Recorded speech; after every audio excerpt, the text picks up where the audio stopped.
Good morning everyone. आज हम discuss करने वाले हैं 1 जून के इम्पोर्टेंट करंट अफेयर को जो हमारे एग्ज़ाम के लिए महत्वपूर्ण है। तो चलिए दोस्तों शुरू करते हैं हम अपने सेशन को। देखिए क्वेश्चन है, रिलायंस इंडस्ट्रीज टाइम की 100 सबसे प्रभावशाली वैश्विक कंपनियों में शामिल। रिलायंस जो है वो टाइम्स की 100 सबसे प्रभावशाली वैश्विक कंपनियों में शामिल की गई है। और इसके साथ साथ किसे शामिल किया गया है, तो इसके साथ साथ जो है वो सीरम इंस्टीट्यूट को भी इसमें शामिल किया गया है। ठीक है, आइए देखते हैं। अरबपति मुकेश अंबानी की रिलायंस इंडस्ट्रीज और टाटा समूह ने रिलायंस इंडस्ट्री और टाटा समूह ने एक बार फिर टाइम पत्रिका की 2024 के लिए दुनिया की 100 सबसे प्रभावशाली कंपनियों की प्रतिष्ठित सूची में स्थान हासिल किया है। टाइम्स पत्रिका की 100 सबसे प्रभावशाली वैश्विक कंपनियों में किसने स्थान हासिल किया है इंडिया की? तो एक रिलायंस इंडस्ट्री ने और दूसरा टाटा समूह ने। ठीक है, टाइम्स के द्वारा रिलायंस को किस नाम से कौन सा नाम दिया गया है? तो भारत का महानायक बताया गया है। टाइम्स ने रिलायंस को भारत का महानायक बताया है। टाइम्स सूची में रिलायंस का यह दूसरा स्थान है। ठीक है, टाइम्स सूची में जो 100 प्रभावशाली वैश्विक कंपनियां हैं उसमें रिलायंस का जो है ये दूसरा स्थान है। देखिए, समूह की डिजिटल संपत्तियों की देखरेख करने वाली इकाई जियो प्लेटफॉर्म्स ने 2021 में टाइम्स की पहली 100 सबसे प्रभावशाली कंपनियों की सूची में अपनी शुरुआत की थी। यानी कि 2021 में जो है वो जियो ने टाइम्स की पहली 100 प्रभावशाली कंपनियों की सूची में अपनी स्थान हासिल किया था। ठीक है, सीरम इंस्टीट्यूट जो है इस स्थान पे दूसरे स्थान पर रहा। इस प्रभावशाली कंपनियों में सीरम इंस्टीट्यूट इस सूची में दूसरी भारतीय कंपनी है। टाइम्स ने रिलायंस को टाइटन्स की श्रेणी में रखा जो चुनिंदा कंपनियों के लिए 5 वर्गीकरणों में से एक है, जिसमें लीडर, डिसरप्टर्स, इनोवेटर्स और पायनियर्स भी शामिल हैं। ओके, टाटा को रिलायंस के साथ टाइटन्स की श्रेणी में रखा गया जबकि सीरम इंस्टीट्यूट को पायनियर्स के रूप में रखा गया। 2 इंपॉर्टेंट क्वेश्चन है कि टाटा को रिलायंस के साथ टाइटन्स की श्रेणी में रखा गया जबकि सीरम इंस्टीट्यूट को पायनियर्स के रूप में रखा गया है। क्वेश्चन यहाँ से कैसे बनेगा ये भी देख लेते हैं। किस श्रेणी के तहत रिलायंस इंडस्ट्री, जहाँ रिलायंस इंडस्ट्री आया तो टाइटन्स की श्रेणी हो जाएगी। तो यहाँ पे आंसर है भी। चलिए पूरा क्वेश्चन देख लेते हैं कैसे आ सकता है कि किस श्रेणी के तहत रिलायंस इंडस्ट्री ने टाइम्स पत्रिका की 2024 के लिए दुनिया की 100 सबसे प्रभावशाली कंपनियों की प्रतिष्ठित सूची में स्थान हासिल किया है। तो टाइटन्स श्रेणी के तहत, जबकि सीरम इंस्टीट्यूट जो है वो पायनियर्स श्रेणी के तहत इस 100 प्रभावशाली कंपनियों की प्रतिष्ठित सूची में स्थान हासिल किया है। ओके, अगला क्वेश्चन देखते हैं। देखिए, न्यूजीलैंड की महिला विकेटकीपर बर्नार्डिन ने अंतर्राष्ट्रीय क्रिकेट से संन्यास लिया है। किसने लिया है? बर्नार्डिन ने, जो न्यूजीलैंड की विकेट कीपर हैं, उन्होंने अंतर्राष्ट्रीय क्रिकेट से संन्यास लिया है। ठीक है, न्यूजीलैंड की महिला टीम की विकेट कीपर और बल्लेबाज बर्नार्डिन बेजुइडेनहाउट ने अंतर्राष्ट्रीय क्रिकेट से संन्यास की घोषणा की है, लेकिन अगले सत्र में वो घरेलू क्रिकेट खेलना जारी रखेंगे। ओके, कहाँ की है ये? तो न्यूजीलैंड के दक्षिण अफ्रीका में जन्मी बेजुइडेनहाउट ने 2014 में अपने देश के लिए डेब्यू किया था। इन्होंने सबसे पहले 2014 में डेब्यू किया था, उसके बाद न्यूजीलैंड चली गई और 2018 में न्यूजीलैंड के लिए डेब्यू किया। देखिए, ये दक्षिण अफ्रीका में जन्मी है। 2014 में इन्होंने सबसे पहले दक्षिण अफ्रीका के लिए खेलना शुरू किया, यानी डेब्यू किया। बाद में ये 2018 में न्यूजीलैंड चली गई और न्यूजीलैंड के लिए खेलने लगी। ये हैं दक्षिण अफ्रीका की। ओके, वह उन 9 महिला विकेट कीपरों में से एक हैं जिन्होंने उच्चतम स्तर पर 2 देशों का प्रतिनिधित्व किया है। यानी कि जैसे हम लोग यहाँ पे देख रहे हैं कि 2014 में जन्मी है दक्षिण अफ्रीका में, 2014 में इन्होंने दक्षिण अफ्रीका के लिए डेब्यू किया, लेकिन 4 साल खेला और 2018 में फिर ये न्यूजीलैंड चली गई और वहाँ से खेलने लगी। ठीक है, उन्होंने दक्षिण अफ्रीका के लिए 4 वनडे और 7 T20 मैच और न्यूजीलैंड के लिए 16 वनडे और 22 T20 मैच खेले। ओके, यानी कि इनका कुल 10 साल की जर्नी रही है। 10 साल इन्होंने खेला और फिर संन्यास ले लिया। ठीक है, क्वेश्चन कैसे बनेगा कि हाल ही में अंतर्राष्ट्रीय क्रिकेट से संन्यास लेने वाली बर्नार्डिन किस राष्ट्रीय क्रिकेट टीम से है? तो बर्नार्डिन जो है वो न्यूजीलैंड से है। हो सकता है कि उनका जन्म कहाँ हुआ है, या तो दक्षिण अफ्रीका, और इन्होंने दक्षिण अफ्रीका के लिए कब डेब्यू किया था? तो 2014 में। और ये भी पूछ सकता है कि इन्होंने कितने देशों का प्रतिनिधित्व किया है? तो इन्होंने 2 देशों का प्रतिनिधित्व किया है, यानी 2 देशों की तरफ से इन्होंने खेला है। ठीक है, देखिए न्यूजीलैंड के बारे में देखते हैं। राजधानी है वेलिंगटन, गवर्नर जनरल है वहाँ के सिंडी किरो, प्रधानमंत्री हैं क्रिस्टोफर लक्सन, और न्यूजीलैंड की मुद्रा क्या है? न्यूजीलैंडी डॉलर।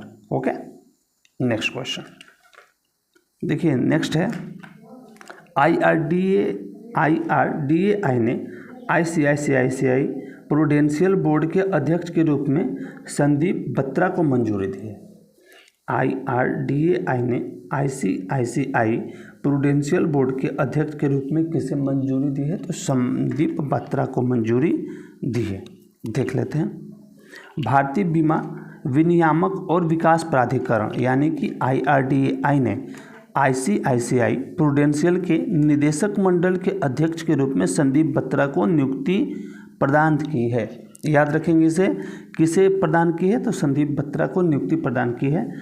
सितंबर 2000 से ही संदीप बत्रा ICICI समूह से एक प्रमुख व्यक्ति रहे हैं।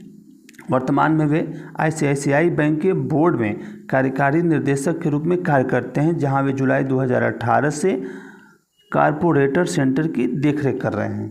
समूह के भीतर उन्हें व्यापक अनुभव में ICICI प्रूडेंशियल लाइफ में कार्यकारी निदेशक और CFO के साथ ही ICICI बैंक में समूह अनुपालन अधिकारी जैसी भूमिकाएं भी उन्होंने वहाँ पे शामिल है। ठीक है, इसमें उतना कुछ वो नहीं है, लेकिन इतना याद रखना है कि IRDAI ने ICICI प्रूडेंशियल बोर्ड के अध्यक्ष के रूप में किसे मंजूरी प्रदान की है? तो संदीप बत्रा को मंजूरी प्रदान की है। IRDAI का गठन कब हुआ था? 1999। इसका मुख्यालय कहाँ है? मुख्यालय हैदराबाद। और इसके अध्यक्ष कौन है? देवाशीष पांडा। भारतीय बीमा विनियामक और विकास प्राधिकरण यानी कि IRDAI के ये अध्यक्ष हैं देवाशीष पांडा। ओके, क्वेश्चन कैसे आएगा? क्वेश्चन सिंपल है यहाँ से कि IRDAI ने ICICI प्रूडेंशियल के निदेशक मंडल के अध्यक्ष के रूप में किसे मंजूरी प्रदान की है? तो संदीप बत्रा को ये मंजूरी प्रदान की गई। ओके, अगला देखते हैं। अगला क्वेश्चन है कि RBI ने चालू वित्तीय वर्ष में 7% वास्तविक GDP वृद्धि का अनुमान लगाया है। किसने? RBI ने कितने % का लगाया है? तो GDP वृद्धि दर का अनुमान जो है 7% का लगाया है। देखिए, भारतीय रिजर्व बैंक ने चालू वित्त वर्ष में 7% GDP के वृद्धि का अनुमान लगाया है। कितने % का? 7% का। अपनी वार्षिक रिपोर्ट में उसने कहा है कि 2024-25 के लिए वास्तविक GDP 7% की दर से बढ़ने का अनुमान है, जिसमें जोखिम समान रूप से संतुलित है। ठीक है, केंद्रीय बैंक ने कहा कि वित्त वर्ष 2024 में भारतीय अर्थव्यवस्था का विस्तार मजबूत गति से हुआ, जिसमें वास्तविक GDP वृद्धि पिछले वर्ष के 7% से बढ़कर 7.6% हो गई। ठीक है, वास्तविक रिपोर्ट के अनुसार भारतीय अर्थव्यवस्था का दृष्टिकोण उज्ज्वल बना हुआ है, जो व्यापक आर्थिक बुनियादी बातों, मजबूत वित्तीय और कॉरपोरेट क्षेत्रों के लचीले बाहरी क्षेत्र की निरंतर मजबूती पर आधारित है। केंद्रीय बैंक की रिपोर्ट के अनुसार विदेशी प्रतिभूतियों से ब्याज आय में उल्लेखनीय वृद्धि के कारण वित्त वर्ष 2023-24 में भारतीय रिजर्व बैंक की आय साल दर साल लगभग 17% बढ़ी है। इम्पोर्टेंट है, ये याद रखेंगे कि 2023-24 में भारतीय रिजर्व बैंक की आय साल दर साल लगभग कितने % बढ़ी है? तो 17% का इसमें इजाफा हुआ है। इम्पोर्टेंट है दोस्तों, याद रखिएगा। और देखिए, 22 मई को RBI के केंद्रीय मंडल ने वित्त वर्ष 2023-24 के लिए सरकार को अधिशेष के रूप में 2.11 लाख करोड़ रुपए हस्तांतरित करने को मंजूरी भी दी हुई है। ठीक है, क्वेश्चन वही सीधे बनेगा कि भारतीय रिजर्व बैंक ने चालू वित्तीय वर्ष में कितने प्रतिशत जीडीपी वृद्धि का अनुमान लगाया है? तो 7% के जीडीपी वृद्धि दर का अनुमान लगाया गया है। किसके द्वारा? तो आरबीआई द्वारा। ये इंपॉर्टेंट है, ये पॉइंट याद रखिएगा कि 2023-24 में भारतीय रिजर्व बैंक की आय साल दर साल लगभग कितने प्रतिशत बढ़ी है? तो 70% बढ़ी है। बैंक के लिए इंपॉर्टेंट है यहाँ पे ये पॉइंट। ठीक है, अगला क्वेश्चन है कि फिनलैंड ने संसदीय स्वीकृति के लिए अमेरिका के साथ रक्षा समझौता पर प्रस्तुत किया है। किसके साथ? तो फिनलैंड ने संसदीय स्वीकृति के लिए किसके साथ? तो अमेरिका के साथ रक्षा समझौता प्रस्तुत किया है। ओके, देखिए, फिनिश सरकार ने फिनलैंड और संयुक्त राज्य अमेरिका के बीच रक्षा सहयोग समझौते को संसदीय स्वीकृति के लिए प्रस्तुत किया। इस समझौते पर हस्ताक्षर जो पिछले साल दिसंबर में हुए थे। ठीक है, डीसीए संयुक्त राज्य अमेरिका के लिए फिनलैंड का समर्थन करने और नाटो के सदस्य के रूप में फिनलैंड की सुरक्षा को मजबूत करने की स्थितियों में सुधार करेगा।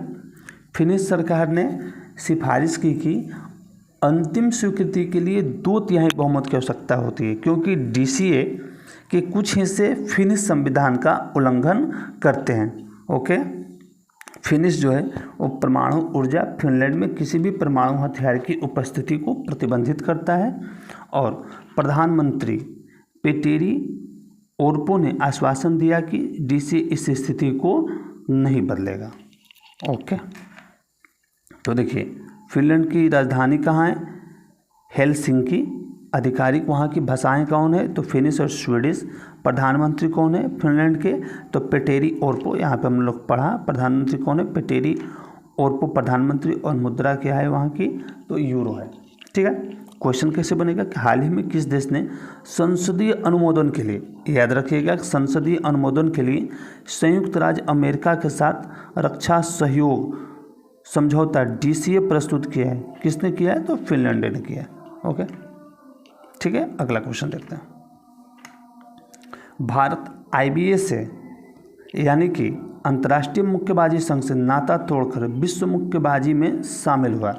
भारत जो है, इम्पोर्टेंट क्वेश्चन यहाँ से बनेगा, श्योर बनेगा कि भारत ने आईबीए से नाता तोड़कर विश्व मुक्केबाजी में शामिल हो गया है। ओके, देखिए, भारतीय मुक्केबाजी महासंघ ने निलंबित आईबीए से नाता तोड़ लिया और खेल के ओलंपिक भविष्य के लिए खतरे का मुकाबला करने के लिए अलग हुए विश्व मुक्केबाजी में शामिल हो गया। ठीक है, यह कदम अंतर्राष्ट्रीय ओलंपिक समिति द्वारा यह धमकी दिए जाने के कुछ महीने बाद उठाया गया कि अगर अंतर्राष्ट्रीय महासंघ अंतर्राष्ट्रीय मुक्केबाजी संघ के साथ खुद को जोड़ना जारी रखते हैं तो वो 2028 लॉस एंजल्स ओलंपिक की मुक्केबाजी को बाहर कर देगी। देखिए, भारतीय विश्व मुक्केबाजी संघ के कार्यकारी बोर्ड ने साथ मिलकर काम करने के लिए तत्पर हैं ताकि खेल के भविष्य के विकास को आकार दिया जा सके और दुनिया भर के मुक्केबाजों के लिए एक उज्जवल भविष्य प्रदान किया जा सके। ठीक है, विश्व मुक्केबाजी जिसके अध्यक्ष पूर्व आईबीए अध्यक्ष पद से उम्मीदवार बोरिस वाइन डेर वोस्टर हैं, अप्रैल 2023 में लॉन्च किया गया था और इसका उद्देश्य यह सुनिश्चित करना है कि मुक्केबाजी ओलंपिक आंदोलन के केंद्र में बनी रहे। सदस्यता आवेदन की बीएफआई की आम सभा द्वारा अनुमोदित किया गया था और विश्व मुक्केबाजी के कार्यकारी बोर्ड द्वारा इसकी पुष्टि की जाएगी। देखिए, अंतर्राष्ट्रीय ओलंपिक समिति ने 2019 में लंबे समय से चली आ रही वित्तीय, खेल अखंडता और शासन संबंधी मुद्दों पर आईबीए की मान्यता रद्द कर दी थी। ठीक है, तो ये जो भी इसके उल्लेख हैं, लेकिन इसमें इतना ही इम्पोर्टेंट है कि भारत जो है आईबीए से नाता तोड़ा है और विश्व मुक्केबाजी संघ में शामिल हो गया है। क्वेश्चन कैसे आएंगे कि हाल ही में भारतीय मुक्केबाजी महासंघ बीएफआई ने किस संगठन से नाता तोड़ लिया और विश्व मुक्केबाजी संघ में शामिल हो गया। खेल के ओलंपिक भविष्य पर मंडरा रहे खतरे से निपटने के लिए क्या किया जा रहा है, तो इन्होंने अंतर्राष्ट्रीय मुक्केबाजी संघ से नाता तोड़ा और विश्व मुक्केबाजी संघ में ये शामिल हो गए। ठीक है, ठीक। अगला क्वेश्चन देखते हैं। अगला क्वेश्चन है कि सशस्त्र सेना चिकित्सा सेवा और आईआईटी हैदराबाद ने सहयोगात्मक अनुसंधान और प्रशिक्षण के लिए समझौता ज्ञापन पर हस्ताक्षर किया। सशस्त्र सेना चिकित्सा सेवा और आईआईटी हैदराबाद ने, देख लीजिए, याद रखिए, सहयोगात्मक अनुसंधान और प्रशिक्षण के लिए समझौता ज्ञापन पर हस्ताक्षर किया। देखिए, सशस्त्र सेना चिकित्सा सेवा ने अनुसंधान और प्रशिक्षण पर सहयोग करने के लिए भारतीय प्रौद्योगिकी संस्थान आईआईटी हैदराबाद के साथ समझौता ज्ञापन पर हस्ताक्षर किया है। इसका उद्देश्य क्या है, तो समझौता ज्ञापन का उद्देश्य नए चिकित्सा उपकरणों के विकास में नवाचार और अनुसंधान को बढ़ावा देना और विभिन्न क्षेत्रों में सेवारत सैनिकों के लिए विशिष्ट स्वास्थ्य मुद्दों का समाधान करना है। ओके, आईआईटी हैदराबाद अपने जैव प्रौद्योगिकी, जैव चिकित्सा इंजीनियरिंग और जैव सूचना विज्ञान विभागों के साथ सशस्त्र बलों के सामने आने वाली विविध चिकित्सा चुनौतियों से निपटने के लिए आवश्यक तकनीकी विशेषज्ञता प्रदान करेगा। आईआईटी हैदराबाद जो है अपने 3 ब्रांच जैव प्रौद्योगिकी, जैव चिकित्सा इंजीनियरिंग और जैव सूचना विज्ञान विभागों के साथ मिलकर ये कार्य करेगा। देखिए, जिन प्रमुख क्षेत्रों पर चर्चा की गई उनमें ड्रोन आधारित रोगी परिवहन, टेली मेडिसिन नवाचार, चिकित्सा क्षेत्र में आर्टिफिशियल इंटेलिजेंस का अनुप्रयोग और नैनो प्रौद्योगिकियों की प्रगति भी इसमें शामिल है। इसमें इसके अतिरिक्त समझौता ज्ञापन छात्र विनिमय कार्यक्रमों, स्नातक छात्रों के लिए अल्पकालिक पाठ्यक्रम और संकाय विनिमय पहलों की सुविधा प्रदान करेगा। ठीक है, ओके। तो चलिए देखते हैं इसमें क्वेश्चन कैसे आएगा। सशस्त्र बल चिकित्सा सेवा ने अनुसंधान और प्रशिक्षण पर सहयोग के लिए किस आईआईटी के साथ समझौता ज्ञापन पर हस्ताक्षर किया है, तो आईआईटी हैदराबाद के साथ मिलकर इस समझौता ज्ञापन पर हस्ताक्षर किया है। ठीक है दोस्तों, नेक्स्ट क्वेश्चन देखते हैं। नेक्स्ट क्वेश्चन है कि सुजलान समूह को आइस्टर ग्रीन से 52 मेगावाट की पवन ऊर्जा परियोजना मिली। इम्पोर्टेंट है कि कितने मेगावाट की मिली है, तो 52 मेगावाट की मिली है। किससे मिली है, तो सुजलान समूह को आइस्टर ग्रीन से मिली है। ठीक, आइए देख लेते हैं। सुजलान समूह ने आइस्टर ग्रीन और हाइब्रिड वन प्राइवेट लिमिटेड से लगभग 82 मेगावाट की पवन ऊर्जा परियोजना हासिल की है। यह मध्य प्रदेश के आगर में आइस्टर ग्रीन की साइट पर 26 पवन टरबाइन जनरेटर स्थापित करेगा। कहाँ पे, मध्य प्रदेश के आगर में, जिनमें से प्रत्येक की रेटेड क्षमता 3.15 मेगावाट होगी। ओके, समझौते के हिस्से के रूप में सुजलान पवन टरबाइन की आपूर्ति करेगा और निर्माण और कमीशनिंग सहित परियोजना को क्रियान्वित करेगा। ओके, देखिए, कंपनी जो है कमीशनिंग के बाद व्यापक संचालन और रखरखाव सेवाएं भी प्रदान करेगी। ये कहाँ स्थित है, तो पुणे स्थित सुजलान समूह दुनिया में अग्रणी अक्षय ऊर्जा समाधान प्रदाताओं में से एक है, जिसकी 17 देशों में 20.7 मेगावाट पवन ऊर्जा क्षमता स्थापित है। ओके, सुजलान समूह के बारे में थोड़ी सी डिटेल है, आइए एक बार समझ लेते हैं। सहायक कंपनियां कौन है इसकी, Suzlon Global Services Limited, SC Forge Limited आदि। ठीक है, सीईओ कौन है सुजलान समूह के, जेपी चालसानी। इसके मालिक कौन है, तांती परिवार। संस्थापक हैं तुलसी तांती, यानी कि तांती परिवार से तो संस्थापक भी तांती होंगे, तो तुलसी तांती। स्थापना हुई है 1995 में। और सुजलान समूह का मुख्यालय कहाँ है, तो इसका मुख्यालय जो है पुणे में। इम्पोर्टेंट है यहाँ पे क्वेश्चन कैसे आएगा कि पुणे स्थित किस अग्रणी अक्षय ऊर्जा समाधान प्रदाता ने Oyster Green Hybrid One Private Limited से लगभग 82 मेगावाट की पवन ऊर्जा परियोजना हासिल की है, तो सुजलान समूह ने। ठीक है, पुणे स्थित किस अग्रणी अक्षय ऊर्जा समाधान प्रदाता ने, यानी सुजलान समूह ने। ओके, अगला क्वेश्चन। नाटो ने दशकों में सबसे बड़ा सैन्य अभ्यास पूरा किया। नाटो ने दशकों के सबसे बड़े सैन्य अभ्यास को पूरा किया है। चलिए देखते हैं। नाटो सैन्य गठबंधन ने स्टीडफास्ट डिफेंडर 2024 नामक 4 महीने का सैन्य अभ्यास पूरा किया, जो दशकों में सबसे बड़ा लाइव अभ्यास था। देखिए, नाटो ने दशकों का सबसे बड़ा सैन्य अभ्यास तो पूरा किया, लेकिन उस सैन्य अभ्यास का नाम क्या है? स्टीडफास्ट डिफेंडर 2024। नाटो सैन्य गठबंधन ने स्टीडफास्ट डिफेंडर 2024 नामक 4 महीने का सैन्य अभ्यास, ये जो स्टीडफास्ट डिफेंडर नामक अभ्यास 2024 में किया गया, वो 4 मंथ चला और ये जो दशकों का सबसे बड़ा लाइव सैन्य अभ्यास था। ठीक है, इस अभ्यास में 90,000 से अधिक सेनाएं, 50 से अधिक जहाज, सैकड़ों उड़ान भरने वाले 80 से अधिक विमान और सभी 32 नाटो सहयोगियों के 1100 से अधिक लड़ाकू वाहन शामिल थे। यानी नाटो के कितने सहयोगी हैं? तो 32 नाटो सहयोगी हैं। याद रखिए, कितने सहयोगी हैं? तो 32 नाटो के सहयोगी हैं।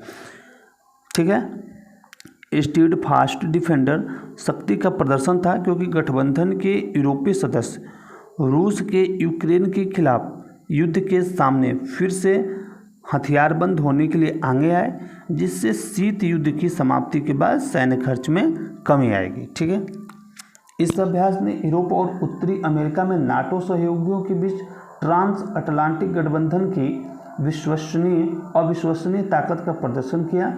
इस अभ्यास के दौरान की गई अत्यधिक जटिल सैन्य गतिविधियों ने प्रदर्शन किया कि गठबंधन सामूहिक सुरक्षा के हमारे मुख्य मिशन को पूरा करने में सक्षम और तैयार है।